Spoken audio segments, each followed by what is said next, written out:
Have you guys ever found it hard to gauge what to bring to a shoot? What's up guys, welcome back to the channel. If you don't know me already, my name is Woody Brutus. I'm a videographer slash photographer here in Florida. And if you guys are new to the channel, definitely subscribe. And if you find this content good, comment below and I'll make some more content just like this. So I pretty much just wanted to share some things that work for me and maybe, they might work for you as well. This first tip is pretty much for my intermediate slash pro guys or gals too. I'm pretty sure there's some women videographers out there. But yeah, remember that you've worked with less. This is something that I tell myself all the time when I'm on shoots. And it also helps when I forget to bring something because I know I've worked with less. We've all started with one lens. We've all started with one camera body. You don't need 4, 5, 6 lenses. Honestly, we tend to want to bring those. We tend to want to shoot with the pro mist filters and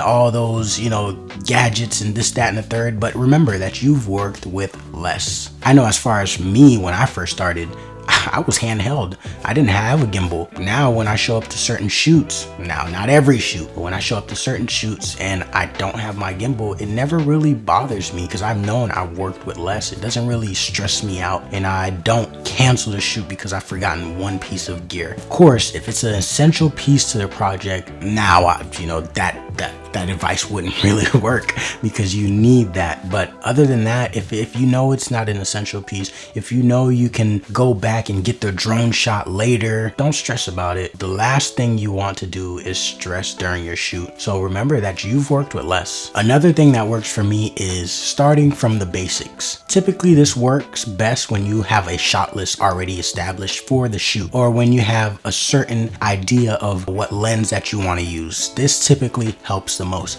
Let's say for example, I'm shooting a documentary style video and I want to get a personal shot. I want to get a couple of those. Of course, then I would know that I would need a lens that can get close up. For example, maybe a 50 mil, a 85 mil, 70 to 200. Of course, then I would start from the basics and I would be like, okay, this lens itself, pick one, this lens itself would be able to get that shot. Then I would go to step 2, which is, okay, I know that I need an establishment shot. I know that I need a wide shot and I need a couple of those.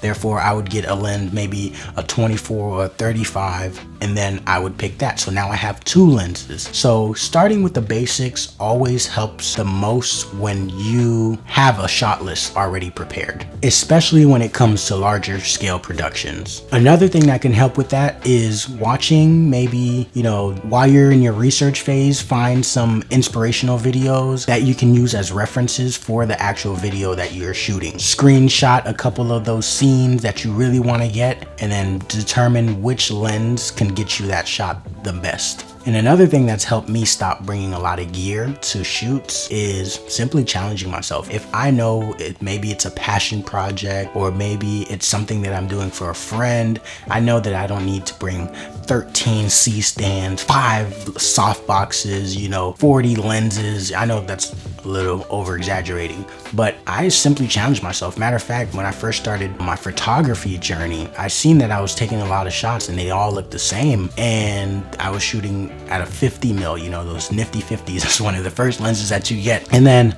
my friend had a 16 mil. I was like, you know what? I think I'm just gonna challenge myself. I don't see anybody doing it as far as I knew at the time.